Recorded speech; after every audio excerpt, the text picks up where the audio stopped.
All right. Hey, Well, everybody. Sorry about that. Technical difficulties on my end. Computer crashed. And apparently, after so long of me not being on there, it drops the whole entire podcast. So this is going to be part two. So there will be two live videos. One will be the other one, which I'll go back in here shortly and relabel as part one. And then this one here will be part two. So I'll let you guys pick up where y'all were at while I try to figure everything back out over here on my end. Now, what Mike really didn't tell you is he put on his gold gauntlet, snapped his finger, and half the cast of the show just vanished. Oh, I'm glad you brought that up. There's something I got to tell you about that after we got off the air. So, when we last left our heroes from Battalion 13, they were in the middle of telling us about the writing process. All right, guys, let's pick it back up. We had talked about, basically how this came about. We talked a little bit about voice acting in general. We've talked about some of the narrative. Okay, so it's recording day. Can you guys kind of walk listeners, viewers, YouTubers through what goes into the actual recording to produce an episode? okay. So what we do, we set up this laptop that we're on right now, along with our R16 and all the microphones around our big dining room table, which seats about microphones. Yeah, nice. Which seats about we have like what?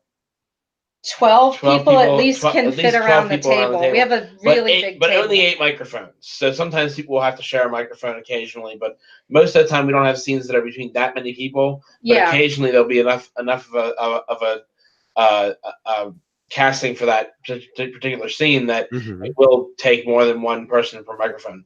But we record it on Cubase has a what is it? A template for each person, or a line for an audio track for each person. We record all the tracks at once, and then everyone will speak, play off each other like you were mentioning earlier, and we'll get usually 2 to 3 takes of every scene just to make sure we have whatever we need for usable quality for the editing process. What's really cool about our equipment is that it's what's used by bands. Like if you're making a song, you can plug in like the microphone, the drums, the keyboard. Like it has like 8 inputs. So instead of putting instruments in there, we put all the microphones in there. Okay. So our quality of sound is actually better than the audiobooks. That when I record audiobooks, I found out that's CD quality. And 44.1. It's called 44.1. But our podcast is recorded in 4800, which is 48K, which is DVD quality. Right. Nice. So it's actually like when I record stuff, I still use the equipment and then I downgrade it into a lower program. But yeah, we use software that is for making music. So that's one reason why the music and sound effects sound good with it. So basically we tried doing like a pot. So I'll tell you the fun stuff about recording day. We tried doing like a potluck thing. We tried doing like, just ordering pizzas or whatever, but there are so many allergies that people have in our casts. Like one person's allergic to eggs, one person's allergic to fish, one person's allergic to chicken. So we all just decided from now on, we're just going to have hot dogs, regular hot dogs and vegetarian hot dogs, like every time. Nice. So that's what we do. We have hot dogs and hot chocolate. That's what we have every time. And we also love Sugar Cookie Sleigh Ride hot tea that we order from Celestial Seasonings. So what you do is you get your hot dog, you get your drink, you hang out with your friends. We start at around 5 o'clock in the afternoon, and we just catch up. And then around like 6:30, 6:45, I'll do like announcements and be like, hey guys, what are we going to do for Joe Fest? What's our plan? What are we going to do? Or, this is what our stock is valued, or whatever boring other things you got to talk about at a staff meeting. So we do that, and then at 7:00 we use our call sheet, which tells us what scenes we're recording first. Okay. So if you've ever been in the film industry, which I didn't know anything about this, you actually put scenes together based on people who are, you want people who are in the same scenes together. Yeah. And the other challenge that we have is that some people live in Southern Maryland. So they travel for 2 hours sometimes to get to us. So we try to get those people recorded first. And so that's a double thing. We try to maximize the scenes. Although what we will also do a lot of time, what we have started to do after the show is we'll get together and do a writer's room with everybody and see what everyone wants to do and where they want the characters to go, what arcs they want to continue, what we should change, and that kind of thing. Yeah. So when we record the scenes, I elect someone to be the shut up person. Basically, they yell quiet on set or shut up or whatever they want to say, so that they can be the person that gets the nasty looks all night. I used to be that person. I didn't want to be that person anymore. So I said, who wants to volunteer to be that person? So they do that. And then we record the scene in our dining room. We lock our cats up in our bedroom. We have 3 cats too. One of them, sorry about that. One of them is actually on one of the podcasts. I think it was the 2nd episode. It was the 3rd episode. 3rd episode. She somehow got into the recording, and I had to the best copy of the scene. You could hear her meowing a little bit, but just a tiny meow, and it wasn't the scene with the cat. They're ninjas. That's how she got on. Yeah, she's tricky. So then we'll have the person who wrote the scene do the direction. So they'll explain, so this scene is about such and such, and this is how I want this person to act. This is how I want this person to act. And then we do we do all the takes we need to take until we're done. We have our sound engineer. He does all the stuff with the computer. He does all the takes and everything. So we basically have like 4 people doing direction sometimes. And then we have up to 2 or 3 people doing the sound, because we have multiple people trained on how to do that now. And then, people take breaks as they need to get food and drink, and they'll go out front or out back or whatever, to talk. And then they have to be quiet when they come in. But we work sometimes well into midnight. And then if we do the writer's room afterwards, we have stopped at 3:30, 4 a.m. Yeah. So it's a great time that we have. It's a long night, but it's really fun. Yeah, everyone gets along really well, and we're really happy about that. Everyone's having a good time just talking to each other and getting to know each other, and it's been great fun just having this kind of a family of people that we've brought together.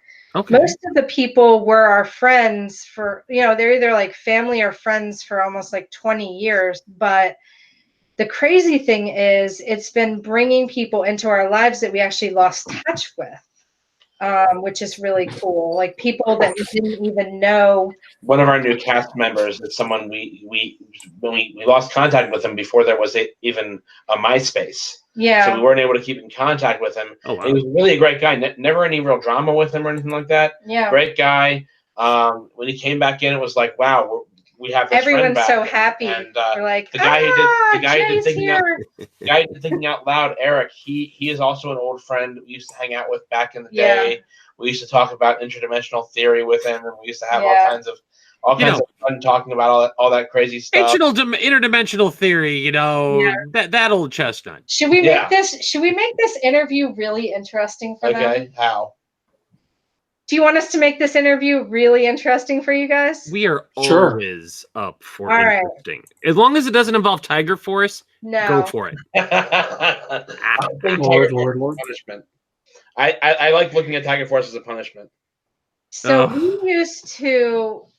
I'm only going to say what I'm going to say, and I don't want you to say anything else. All right.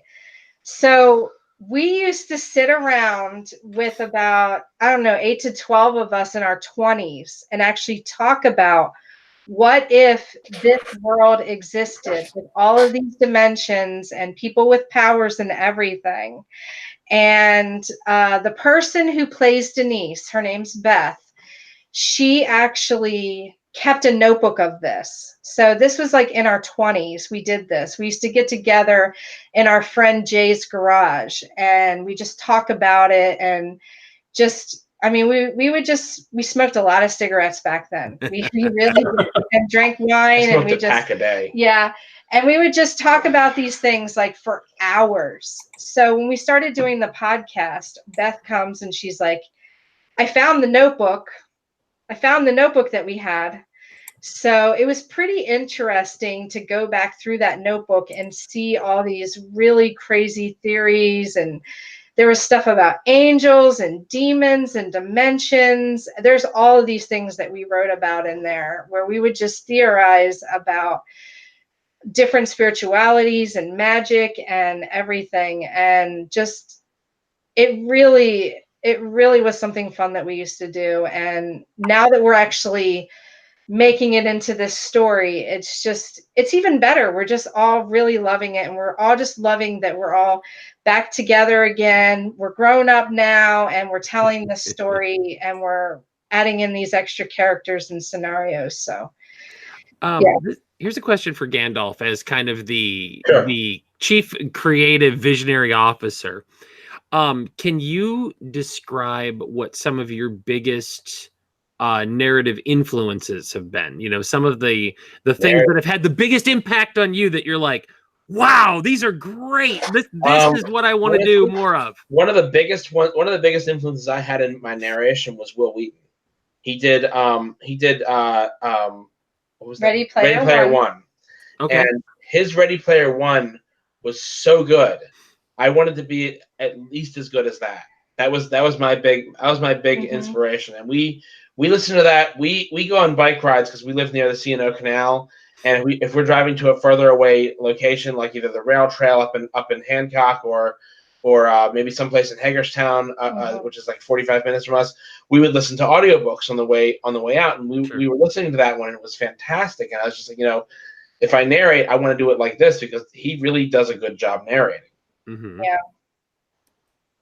Okay. Very engaging. And how about also from a storyline perspective? Like, what are some of your literary or media influences for? Because your story is not entire. It's kind of an interesting stew of ideas. Yes, it is. And genres. It's kind of, and that's what it does. When I was doing the description in part 1 of tonight's episode, I went with sci-fi epic, but there's more to it. So what are some of your narrative influences as well as a writer? Like story. Okay, so I've always been big into Superman. Always been big into Superman. So Darian has some of his abilities. I used to be really into Highlander. Like when I was a kid, the series. I loved the series a lot when I was a kid. It does not hold up now at all. We tried watching it several times. Like, nope, cannot get through this. But it used to be really good, and I used to really, really appreciate it. And when I created my Immortals, there were 2 series I was rewatching. I was rewatching Highlander, and I was rewatching Buffy. Okay, Buffy's the big one. Buffy the Vampire Slayer is a huge influence on me. Specifically, the 4th season when they had the initiative. Okay, that's where I got my idea of having an army of superpowered people who would fight demons and vampires. Maybe even an organized, some kind of organized demon and vampire group. And so that's when I changed, because originally my writing had nothing to do with demons and vampires. And I saw Buffy, I'm like, no, I want to do something with this. This is really good. And so I tried to use some of the same rules as Buffy, where if you kill a vampire, it explodes into dust and ash or whatever. The thing I did not keep the same was how vampires create other vampires. In our story, what we say is that if the vampire focuses on making the other person into a vampire, their victim, the person they're drinking from, then that person has a chance of becoming a vampire. But a lot of times they're just going to kill you. So yeah, They have you're to a giant know juice the box. Indian. right, You're a giant juice box at that Right. point, and they don't care about making a minion. exactly. Yeah. What do you do with the juice box when you're done? You throw it out. Yep. Another dead Except soldier. for Lexi, they don't throw Lexi No, out. they don't throw Lexi out. Lexi is the vamp slut. Yeah. Lexi the vamp slut gets a lot of fans. The vamp slut. Oh, Which is just my boobs. It's just a picture of my boobs. That's it. that is going to be like the most interesting business card you'll ever get handed. Because you're like, oh, yeah, vamp slut? What? And a picture of big boobs right beside it. Like, I won't post anything for Lexi the vamp slut for like 2 weeks. And then I'll wake up in the morning and it'll be like, Lexi the vamp slut received 56 views yesterday. I'm like, yep. Yeah, we know why. That was clickbait, what that was. So it's interesting that you mentioned Buffy, because I see a lot of that influence in there, and even in kind of the tone of things. Yeah. Where you We keep both love Buffy would get like, man, I was addicted to that show back in 90, in the late 90s, early 2000s. And it does take place in the 90s. When it got dark, it got dark.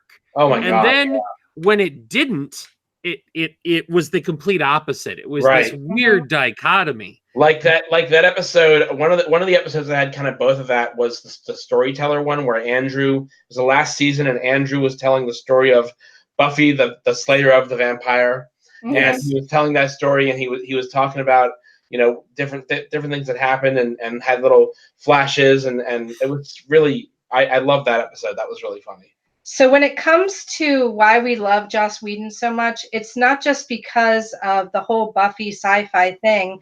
What we talk about for our writer's room and everything, because one of our writers, the 17-year-old, has not seen Buffy, but the one episode where Buffy's mom dies, and it's not of supernatural causes. Yeah. We can all really relate to what happened to Buffy, because we were like, her mom was alive and she was fine, and now she's just not there. Yeah. And the emotion that you feel in that episode is so immense and so strong. That's what I hold our writers up to. I'm like, this is our goal. This is what we want. It's not just about the supernatural. It needs to be about life. Well, and that's what we want. That's like some of the best writing in general is, Mm-hmm. it's about a character first. Mm-hmm. Right, exactly. Whether it's zombies or Godzilla or either evil killer robots or blue-clad terrorists trying to rule the world, they're just the thing that is an obstacle for this character. But it's really, if it's not about the characters, then it's a really bad B movie or something that we don't remember. That's the other thing, is we wanted to make the bad guys have their own likability, where people could focus on the bad guys in the story, and they're still going to get something out of it, because they're going to love those characters. They're going to be like, this either they're going to love to hate the character, or they're actually going to side with the character, and that makes it even more interesting. Yeah. One of our fans is actually pretty annoyed about the Bible verses coming from Dominator, but I think he's still going to stay with us. Which one is that? I'm not going to say it on air. Well, and if you think about it too, the best villains are the heroes of their own story in their mind. Yeah. I mean, we talked a little bit of Avengers before this, but so I'm not spoiling Endgame, but in Infinity War, it is really the story of Thanos. Right. For the most part. I mean, and I had a friend who had never seen it. And so before we saw Endgame, he went with us. He watched Infinity War. And he came back to me and he goes, it's a classic hero's journey. And I'm like, Thanos? And he goes, yeah, Thanos is clearly the hero if you want to look at it, because he goes through trials. He has great personal loss, but Mhm. ultimately he accomplishes his goal. Yep. And the fact that you guys take that approach to villains as well means they're not just Snidely Whiplash twirling a mustache, No. tying the woman to the train tracks waiting for the 8:15 from Fresno to turn her into rail pizza. There's a nuance to it. They have a reason and a purpose for every. Now the heroes are like, your purpose is completely whacked and it's diabolical, Right. but there's still something there. Mm-hmm. I like that a lot. Do you guys have a long-term art? You described we were talking about in the writer's room part. I know we're kind of jumping back, but I think we've kind of come back to this.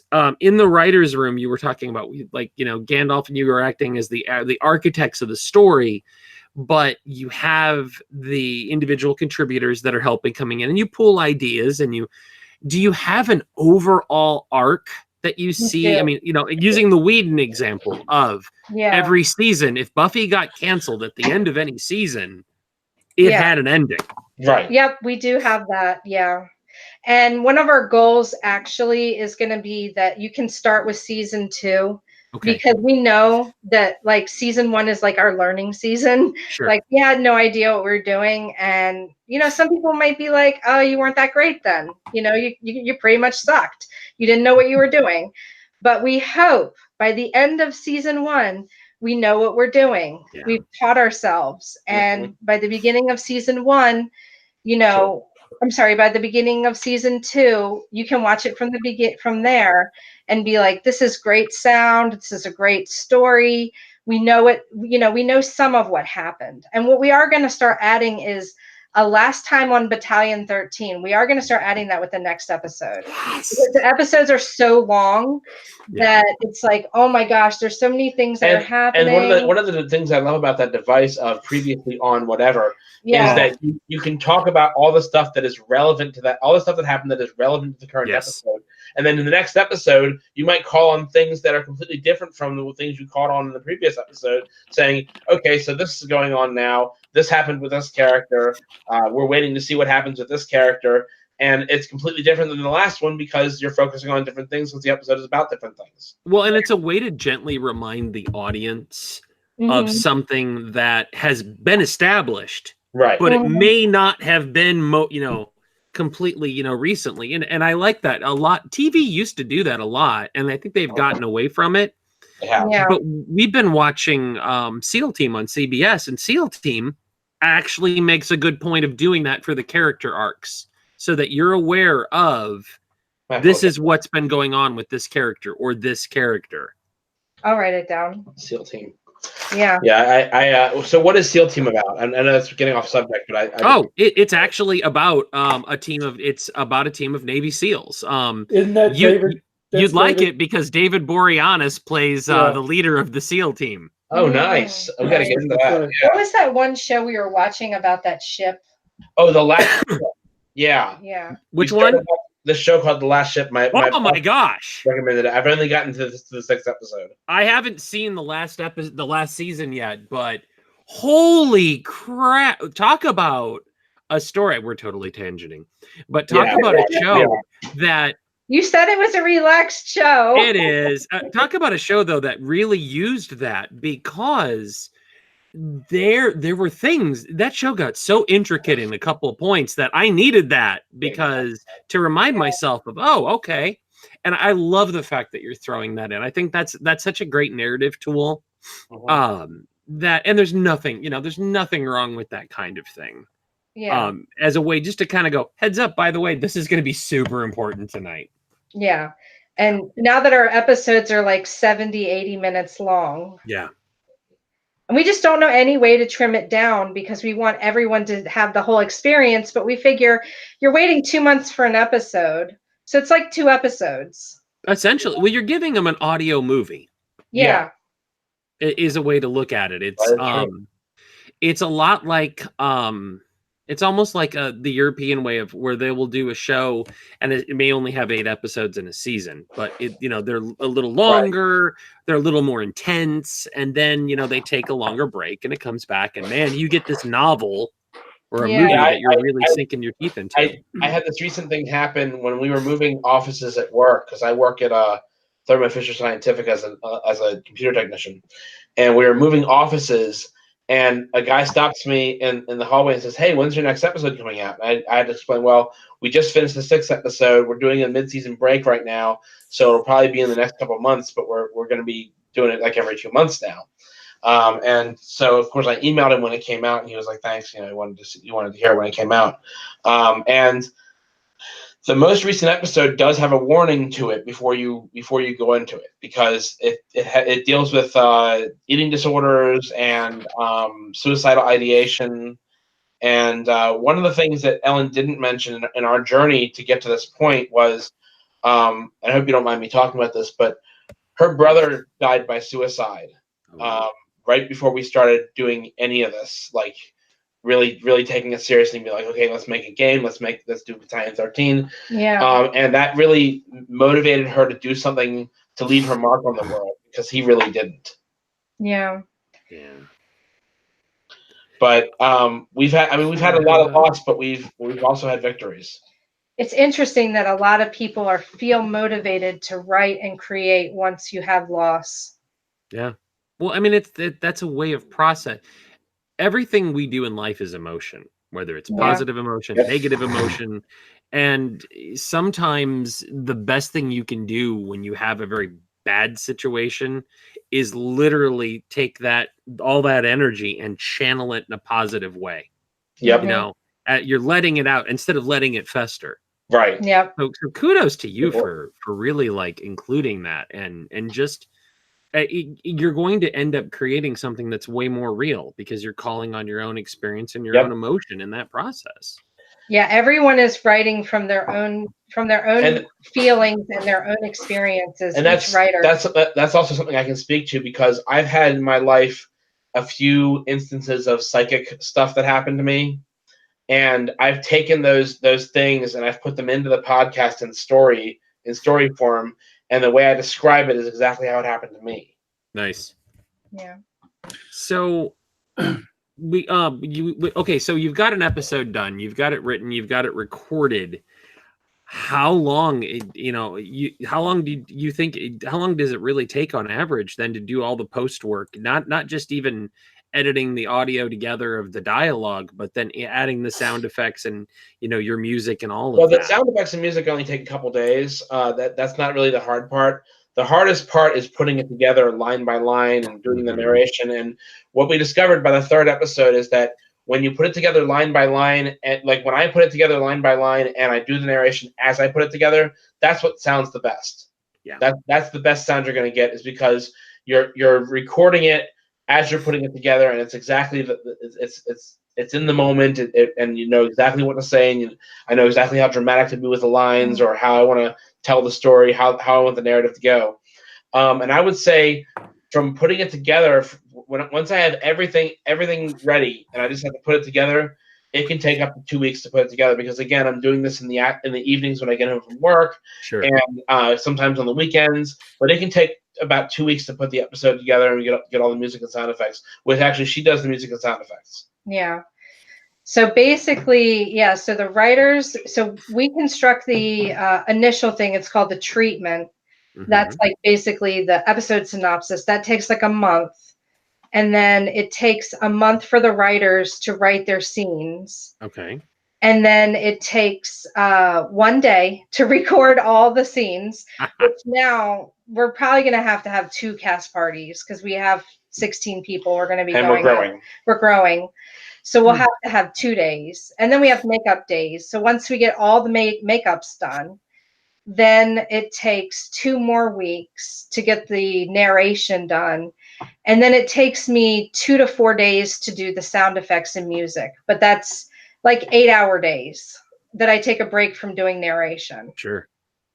So what does okay. You said that you've got the new website going live in just a couple of weeks, if I remember. Yeah, we want it to be live for Joe Fest. So we have like the guy, it's actually another married couple that the wife who plays Dominator and the husband who plays Destroyer. And Jake Madison. And Eric Swanson. Yeah. Eric Swanson. Yeah.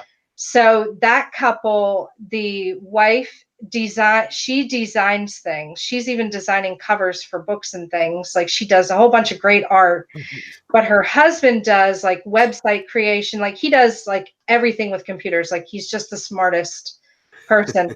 So they're making our website, and then they're working with our IT person, who's also on the team, on May 11th. So hopefully they'll work. Those three people will put their computers together and make it all come together like Voltron, you know. Oh, nice. You know. So that's the plan, is May 11th. We have all the information except for one piece, which is the character bios, because we don't want to tell too much about the future, about the characters. So we've had to edit the character bios like 3 or 4 times now in the process of the website, because we're like, no, we can't tell them that. We can't tell them that thing. Okay, take that out. So now that happened in the script too. Like I was going over the most recent script, the one we're recording the one we're recording next Saturday, and I was like, oh, wait a second, you can't have this character named what you have him named, because it's going to tell everybody too much. We have to name him the name he's going by in the scene. Yeah, because our patrons get a copy of the script when they pledge. So just for $2, they get the entire script of every episode, so they can read along with it if they want to. Oh, wow. And actually, can you talk a little bit about that for those who don't know? So someone's decided, man, I really want to help support this endeavor. How can someone go about becoming a patron and becoming a supporter of Battalion 13? All they have to do is go to Patreon. Actually, you can't do that. You have to go to our Facebook, and I'm going to tell you why. Because our podcast is rated 18 and over, if you just type in Battalion 13 to Patreon, it like stops you. It can't find it. But if you go to our Facebook page and you get the link from there where it says support us, then that's the best way. And I do posts about it. About what you can get if you pledge. So the lowest pledge is just $2 a month, and you get a copy of the script. And then you can pledge higher, and you can get dog tags. You can get T-shirts. These T-shirts are like the softest T-shirts in the world. They're so comfortable. They are amazing. Like all our actors wear them like every cast party. I really want, when we order new ones, I want like a 3XL that I can wear at night. That's like a sleep shirt. Like a nice. Yeah. I think it was Vistaprint that we got them from. Vistaprint. Yeah. I don't know. I want to make sure we get the exact same it wasn't shirt. Vistaprint. It was crap. It's in the closet. Custom ink. Custom ink. Yeah, custom ink. Vistaprint with the business cards. Yeah, but yeah, so you also get dog tag. You can get a dog tag, but we're adding the prints that our artist Jess, who's doing the website. She's mocked up Darian Kane, our main good guy, and Nightmare, our main bad guy. So we're gonna have prints at Joe Fest for just $10. It's gonna be signed by the actor and signed by the artist for just $10. Now, here's the crazy question. What does the future hold for Battalion 13? Oh my gosh, so much. What can we tell without giving away too much? You want to know about the story, or you want to? No, I know, because I don't want to spoil the story. Okay. What does the future hold for the podcast, and where do you see this 5 years from now? Okay, so we definitely plan on continuing. I mean, this is a story that we could tell forever. It's like G.I. Joe in the sense that these characters can continue to go on missions and can continue to fight different bad guys and have different experiences. So there's always going to be a story to tell, and it comes from our hearts, and we just have to tell it. We talk about it 24/7. I mean, we have our phones logged into OneNote, and we're just always typing in notes about what we want to write about. As a company, we have grown into an audio company, and we're now producing full cast audiobooks. So besides Battalion 13, we will have Battalion 13 books. The first book is an Ethan Evans story. And if you might remember, that was the dog tag that we gave out first. No, it wasn't. Or second. Second. Dog tag we gave out second. That was the first one they got right, though. Yeah, that was the only one they got right. Yeah. That was the only one they got right. The others they did something wrong. Yeah. The only one they got right was Ethan Evans. Yes. But so we're going to have an Ethan Evans story as a separate book. We have lots of books in the works, but we're very excited about this project called Thinking Out Loud, which is a dark comedy we mentioned earlier on the that show. we mentioned earlier. And we're also going to be we're already working on a bunch of children's stories that are full cast audio that are about mermaids and wolves and cats and all kinds of different things where people have superpowers. Now, these stories are not written by us. They're written by other people. But the best thing about these children's stories is we're bringing them to life and supporting someone who has several disabilities.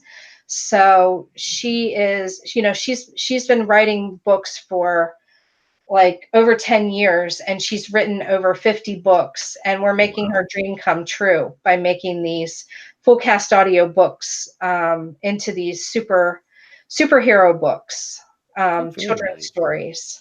And where can if someone wants to get a copy of one of those, where can they obtain those? So they're not available yet. So that's why I was saying we're still working on them. The first one's going to be called The Murky Blue, and it's going to be about a mermaid. Mm-hmm. And so you just want to follow us on Facebook. You want to follow us at battalion13hq.com. 2 T's, right? Yep, 2 T's. And what's the and then we have our Battalion 13 Inc. page, which is a different Facebook. Can I open another window? Yeah. Go ahead. And then just move it over here. Move it over here? Yep. I feel so bad. I don't even know what it's called.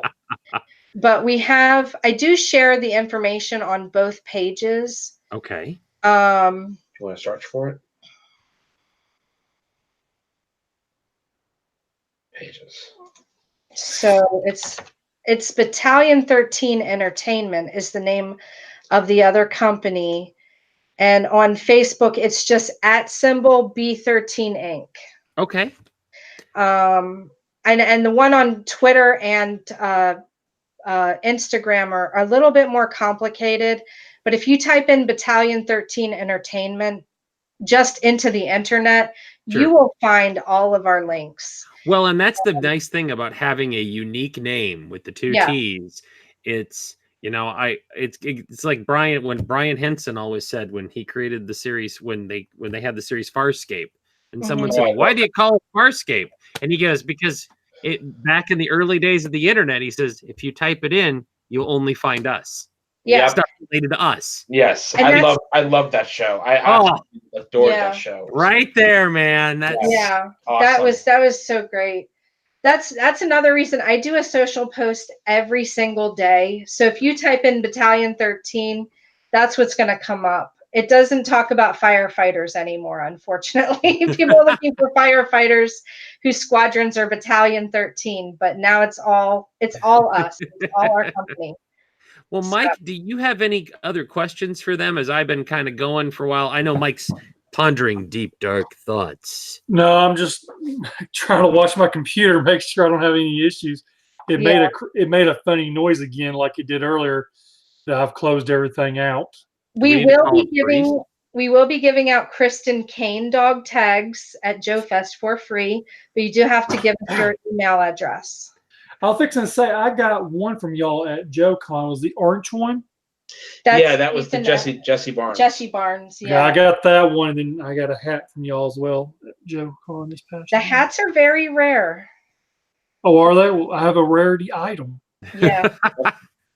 Only. There's only one item more rare than that hat, and there's actually 2 items more rare than that hat. Yeah. And that is the dog tag that I made back when you could make dog tags for G.I. Joe Rise of Cobra, where I actually made a dog tag for Darian Kane, Sky Knight, which is going to be his name in the future, and Battalion 13 on one side, and then the other side just has the GI Joe symbol on it. That's one very rare item. There's only one of those.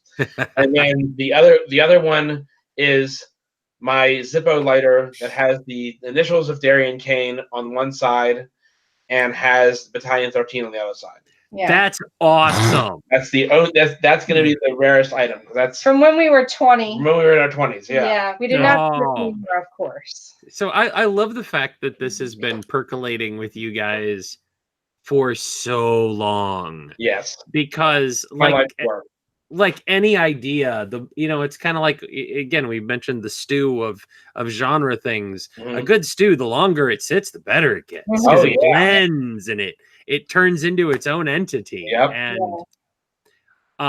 okay, so and you're gonna have links to everything also on the updated webpage when that goes live, right? Yeah. Yes. Yeah, we're gonna have links to our new listening site, which is called Spreaker.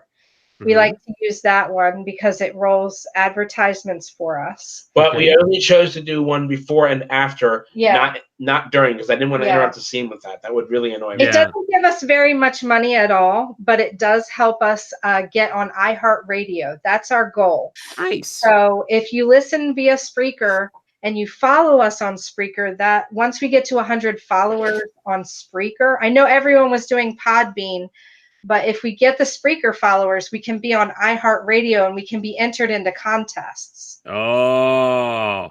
Yeah. So that's one of our goals. And as you mentioned with advertising, maybe down the road that you have to put in that like the old radio shows did, and midpoint break. Yeah. Possibly at some point we might have to do that, but I personally like just doing the one before. He doesn't want to have it right now. He wants to keep it continuous. You get in, and once you're in, it's fasten your seatbelts because this is going to be one heck of a ride. Yeah. Yep. Well, guys, that is pretty much all the questions that I had for tonight. Yeah, so many. Good questions.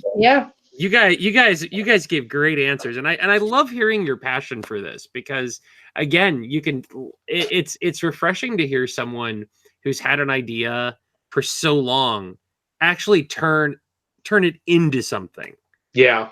Because that doesn't always happen. Everybody has that, I want to do this, but for whatever reason, they never act on it. And so kudos to you both for doing this and having something that you can do together as well as with your friends as well. And that's fantastic. So, well, thank you guys so much for having us on the show. We are still doing the board game that we talked about originally, but we kind of are working on it slowly because we want to make sure that when the characters battle in the podcast, it matches the battles that are going to be in the board game. Nice. So we're making sure that everything's very meticulous. The person who's our game strategist is really good with role play and video games. So he's really making us do a lot of work, and we know that's a good thing. Do you have any other appearances coming up before Joe Fest, or is Joe Fest the next big one for you guys? Joe Fest is the next big one for us. We think that that'll probably be the last toy show we go to for a while. We're going to start focusing on horror conventions and sci-fi conventions next, because we found that when we went to Ohio Toy and Comic Show and New Jersey Collectors Convention, everybody knew us. Yeah. So they were already listening. They're like, oh, it's Gandalf and Ellen. We know you guys.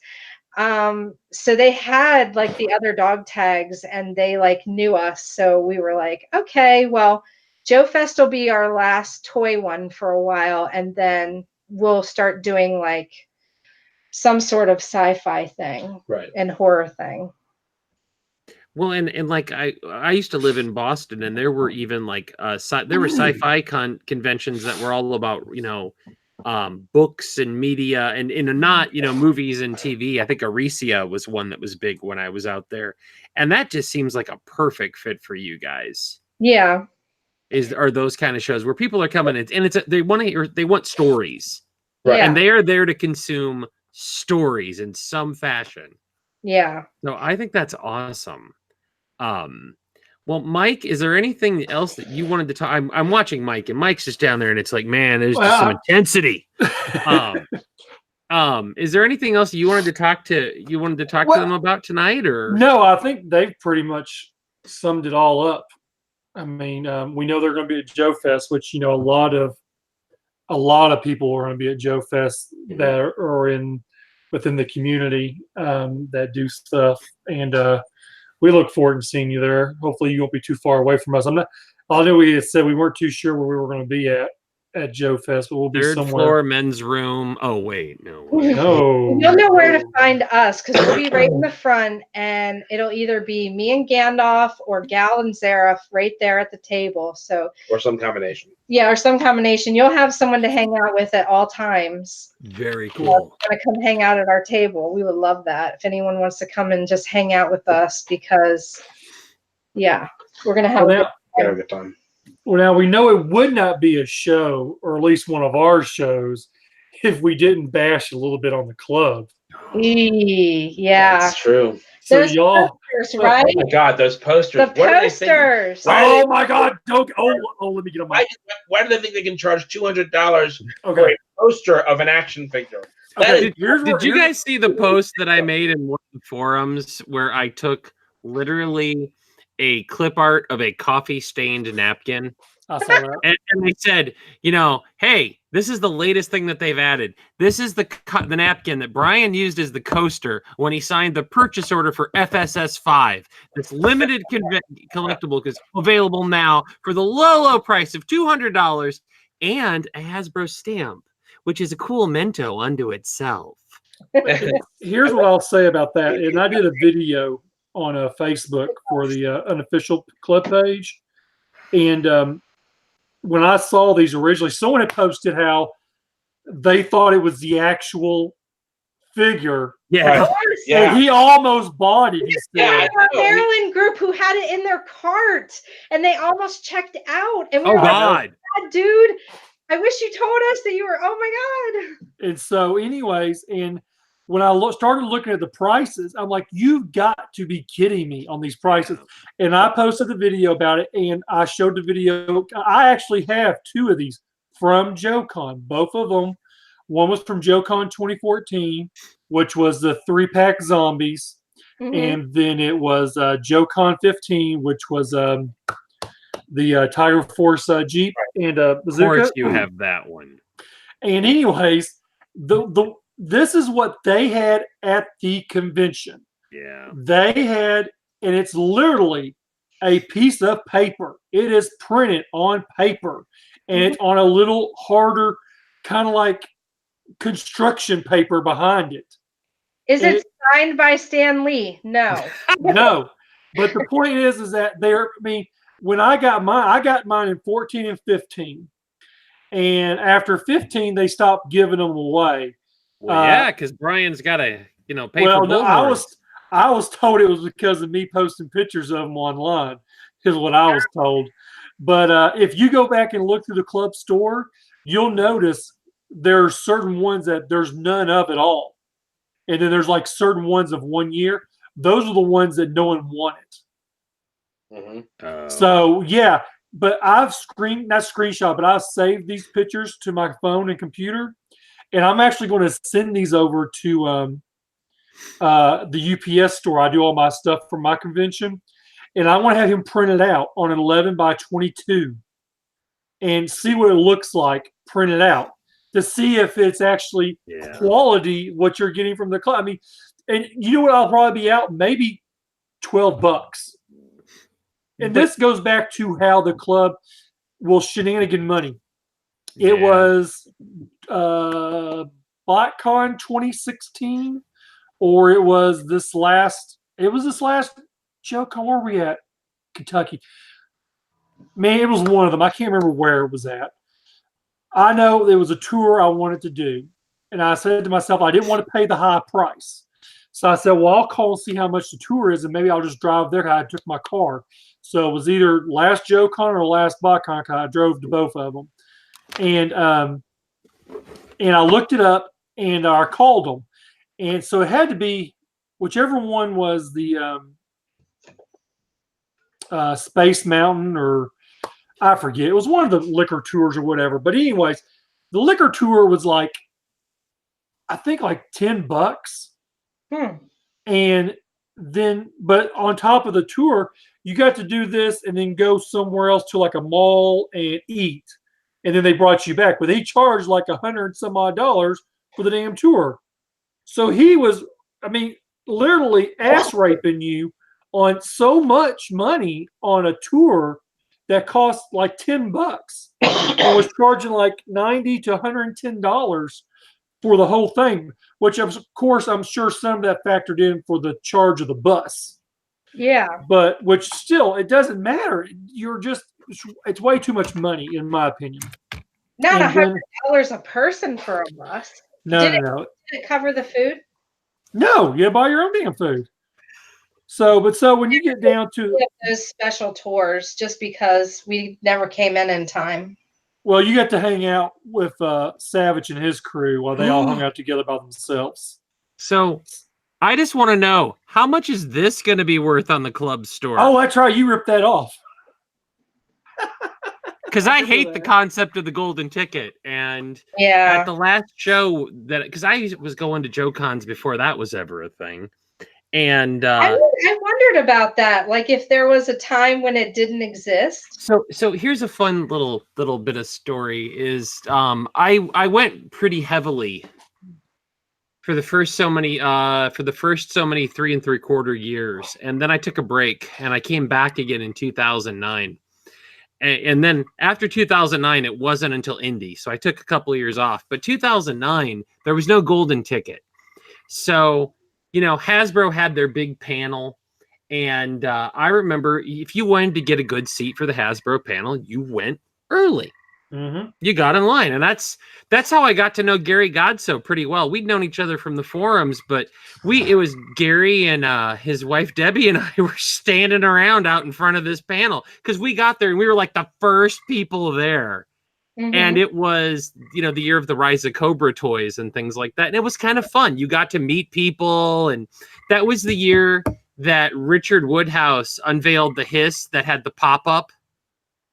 Yeah. You remember that? It was, Yeah. we were sitting there and Richard's like, well, we don't know if we're going to do this yet. And he pulls it out. We were like, holy crap. Like collectively, all the front row's minds just went when he had that thing out.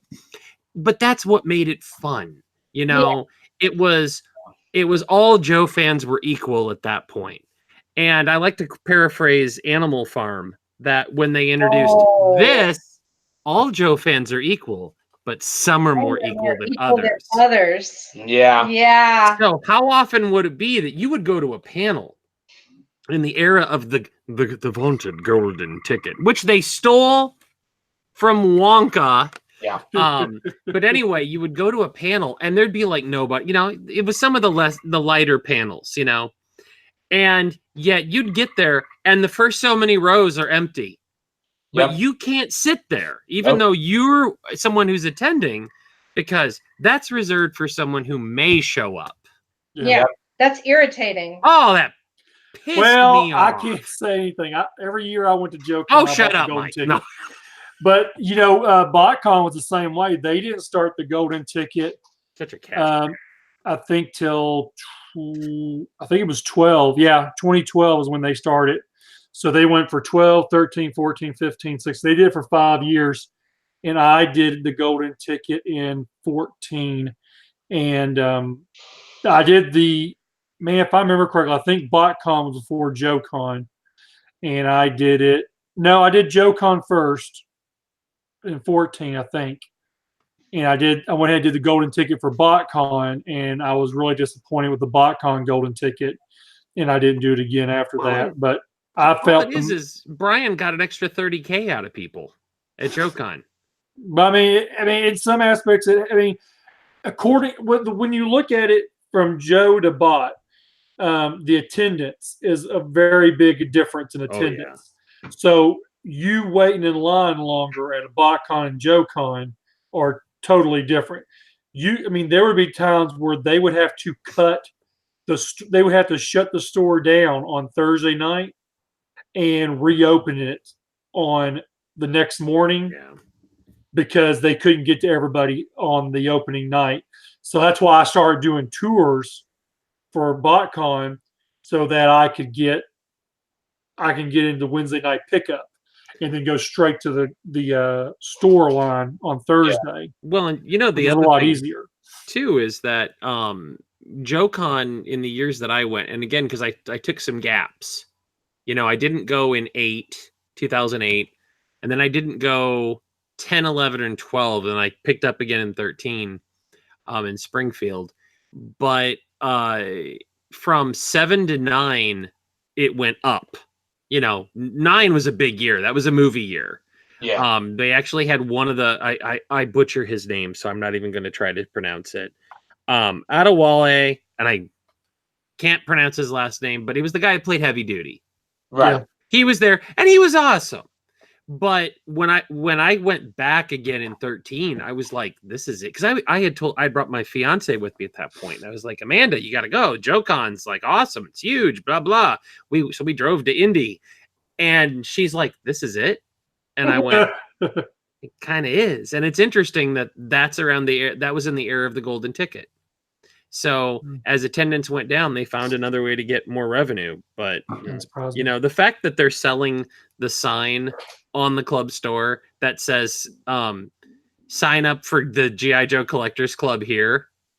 Right. Like that's like my favorite sign. It's like, aw, you meant well. But with that being said, the Collectors Club, they have according to the last email, they have listed everything on the club store site for G.I. Joe and some stuff they found from the Transformers Collectors Club. And this is it. There's no more additions. According to the email, there's no more additions unless he wants to put up some new jorts up there. I don't know. So I want the bullhorn. I will pay for the damn the bullhorn. I know, right? So with that being said, the 10% did start. If I remember correctly, it was every 2 weeks with the Transformer Collectors Club. They did an initial drop. So that could still be the case here. They didn't say that, but they did say every so often is what they said. So you got to think if they went every 2 weeks, he's going to be running pretty close to the end of the year. Then that should be right. That's the way it did it for. Now, when it got down to 90%, where it was fixing to hit 90%, people were waiting for certain items to hit 90%, like a convention set that would have been $40. And before he switched it to 90%, he took it all off the site. All the other stuff, the crossover G.I. Joe Transformer stuff, he took it off the site. What do you think he did with it? eBay? No, he's got it up for sale again now. See, it's different now because last time when the Transformers Club went away, there was still another club that had some crossover.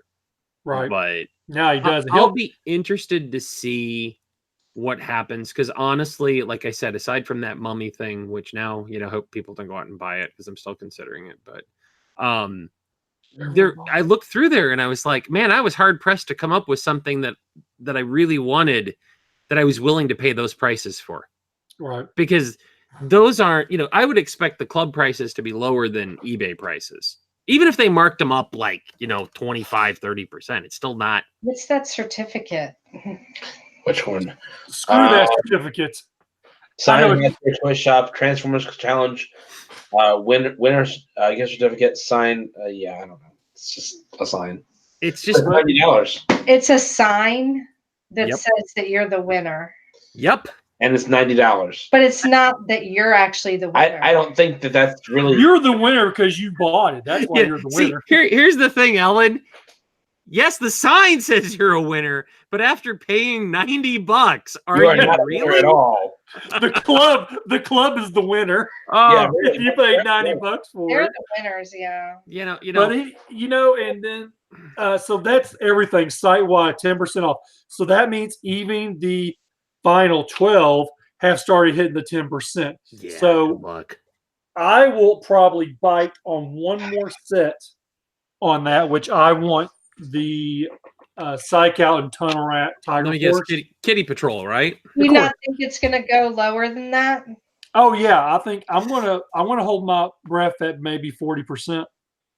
I wonder though if he's going to let him get to a point because they have had a deal with Big Bad Toy Store in the past You know, that's why the FSS was able to be funded is Big Bad. Not only did they sell so many subscriptions, but, you know, Big Bad also agreed to buy so many of each. So why would they buy more when they're like, hey, look, you done stuck us with these. You True, couldn't even sell your own shit. And but now at you the went buy end, the rest of your Savage shit. might just go, you know what?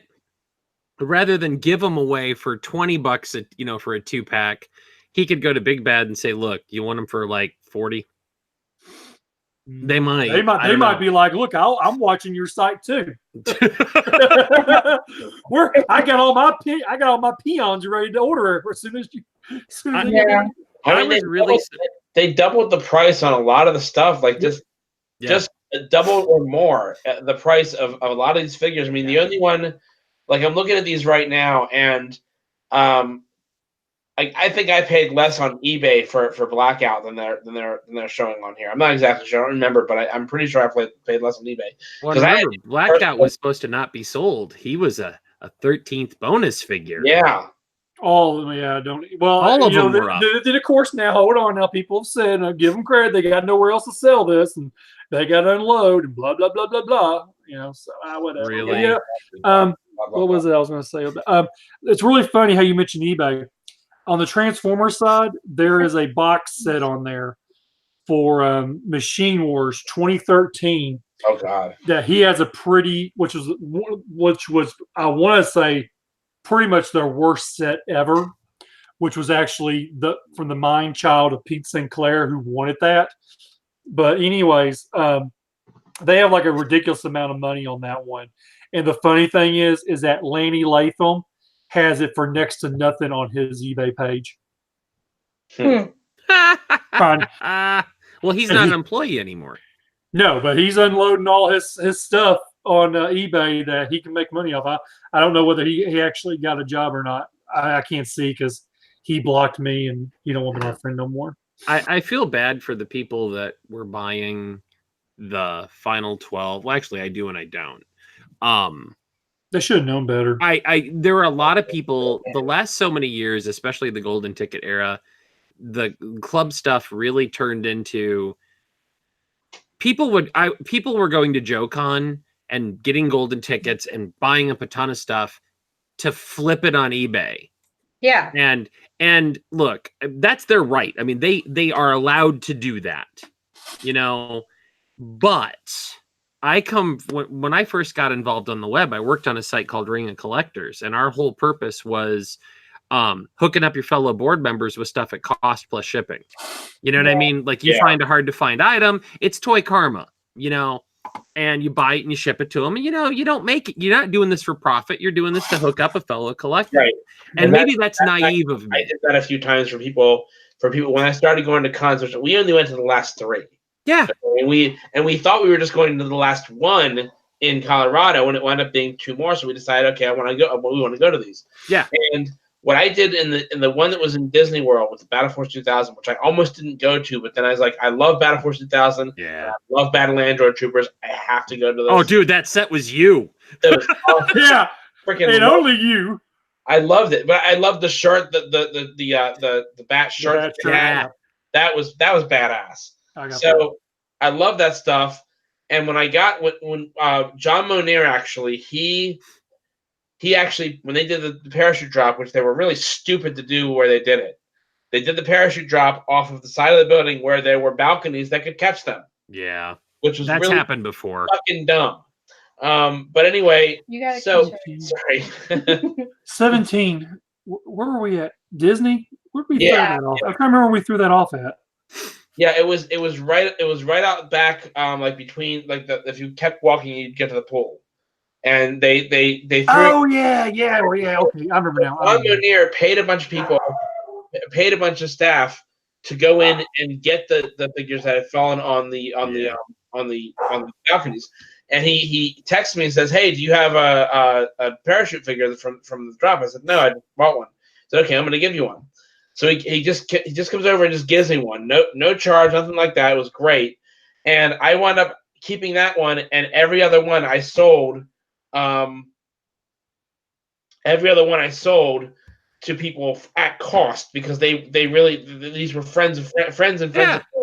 that needed them, and I wasn't going to overcharge them for that. I don't do that. Do we lose Mike? No, he's just muted. He's still there. Oh, okay. Right in the little box, but I mean, Yeah. I remember, going to JoeCons though, and I don't want to say who it is, but I remember it was Indy. I was sitting there in the lobby. We were waiting to go to the con dinner, and it was somebody that I'd known for years, and that was known in the community. And I really kind of thought my opinion of them went down because they're sitting there in the lobby surrounded by a bunch of people going, "Yep, just sold another another night boomer on eBay." Yeah, and he was, this individual was saying that how much he was getting for him. And I was like, "Oh, another 250, another 250." And I'm like, "Look, I get it. You're using this to fund your trip, whatever. But and that's your right and privilege."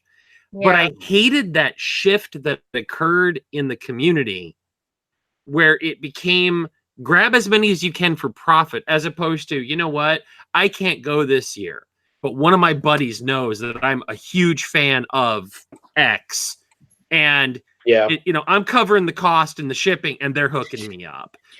My first year at JoeCon, where I really spent time there, was 2005. It was Minnesota, and it was a decent sized one. That was the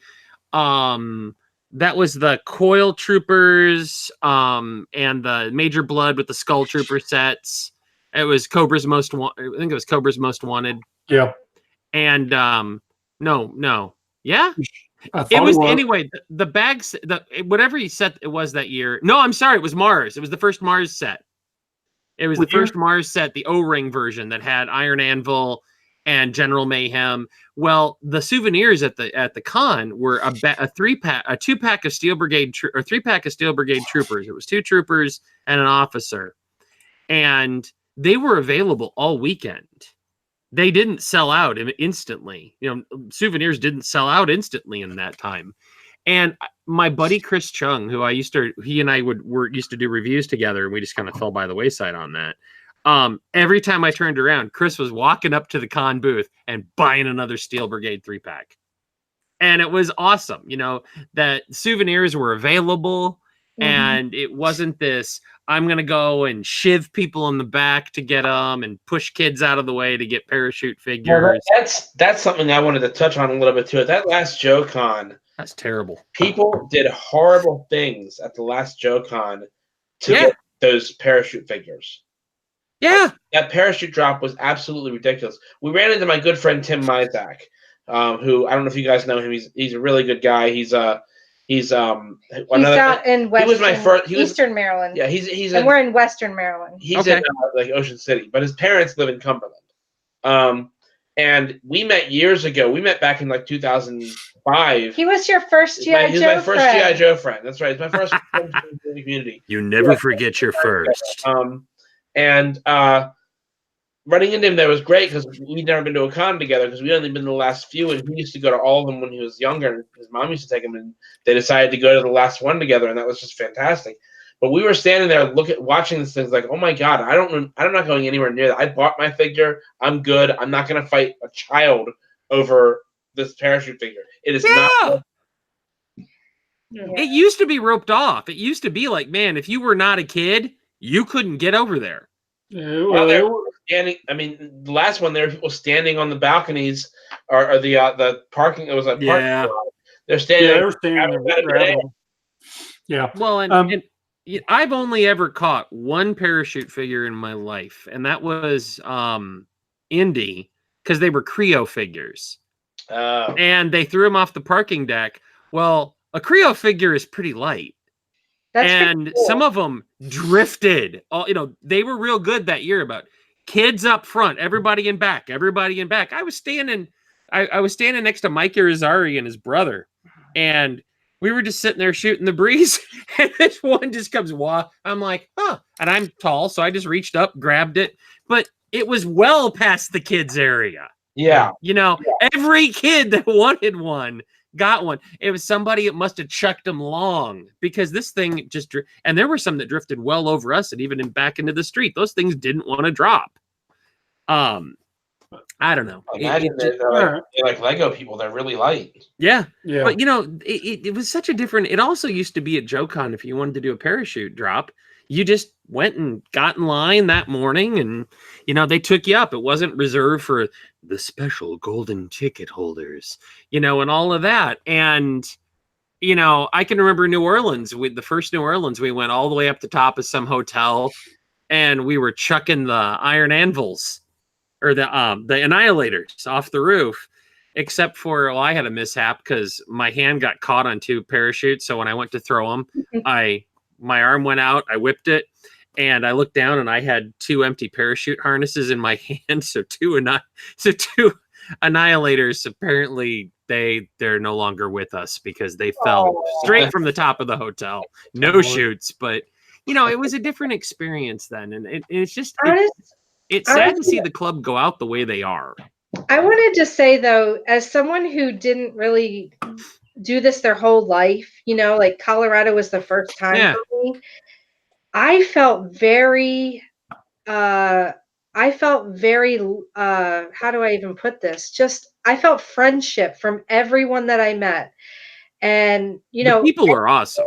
Anything that anyone had to say about someone negative or something like that, it just wasn't a part of the circle of people that we ended up hanging out with. I mean, you guys are great.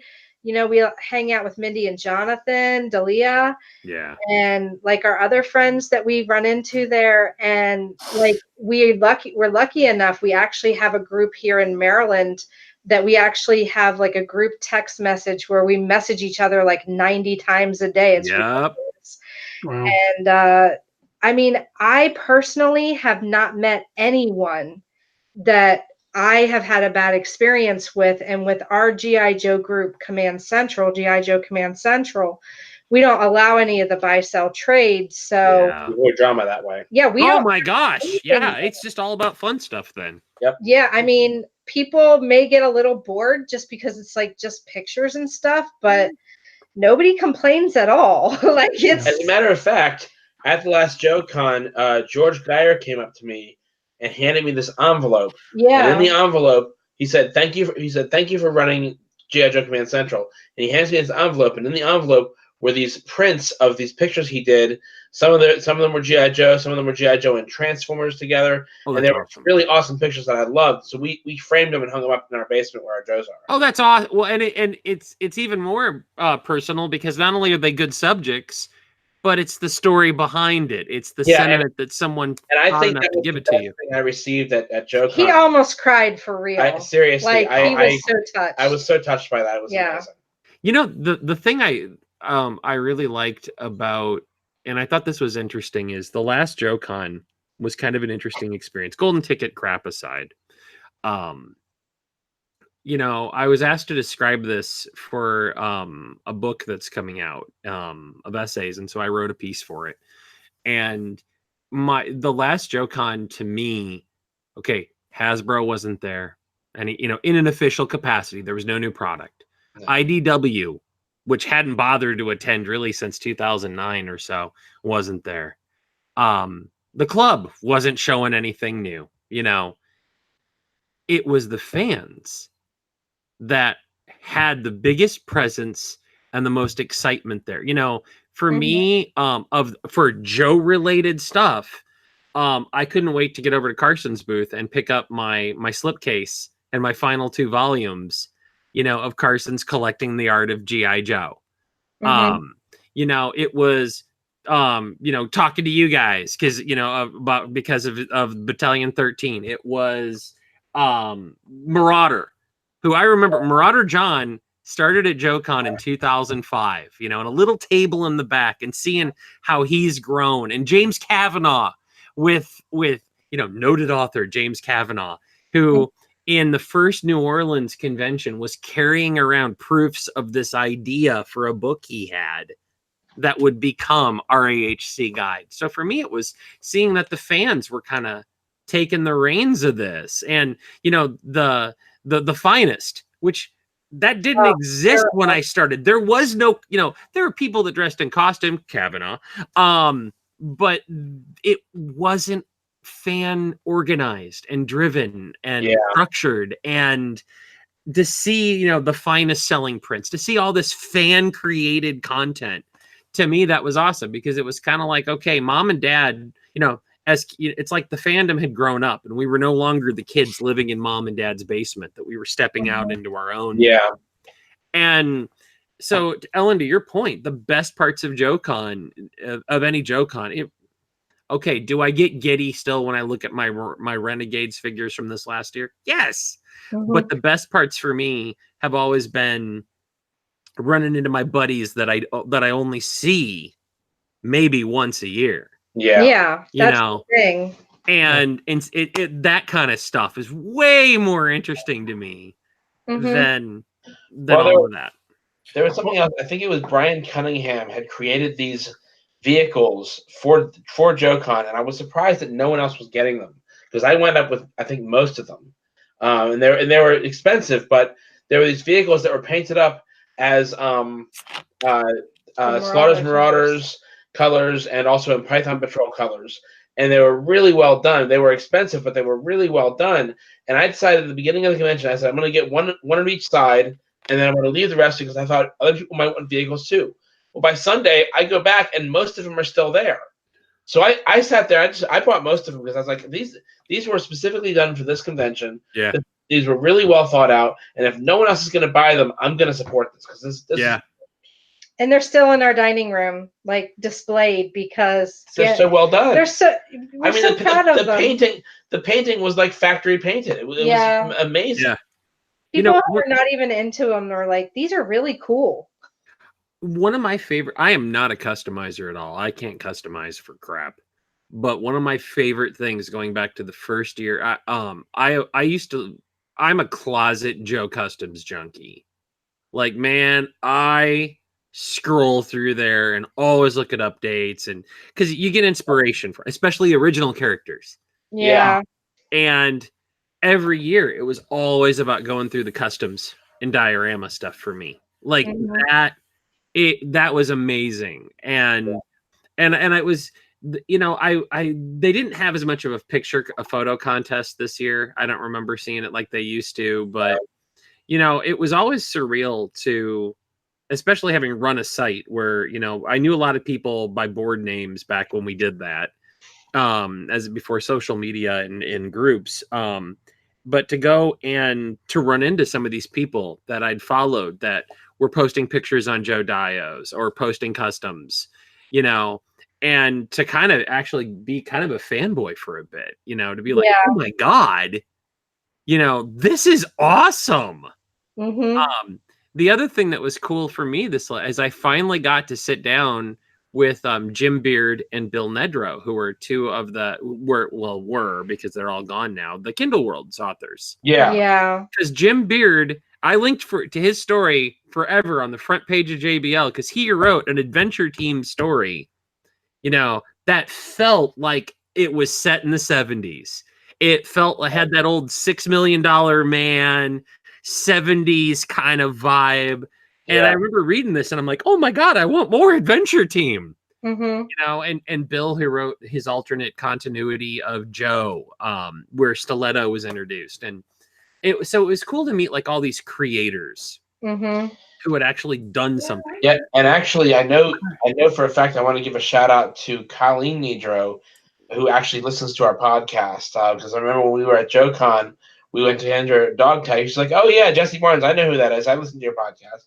And that was just really cool. She's like, okay, for a woman that walked around a lot of the con with this crazy scar and a dead eye, she's like the sweetest person in the entire world. She is. She's awesome. When I first met her, I was like, you are so amazing. Well, hey guys, we're going to have to whoa. We're going to have to go ahead and cut it short. I got to head out. Mike's shutting me up. I'm sorry. Right. Y'all can talk after we get off the air, but I need to go ahead and jump off here. But we'll be back on in 2 weeks. We'll actually have the promoter of Joe Fest on with us. Ed Schumacher, is that how you say his last name?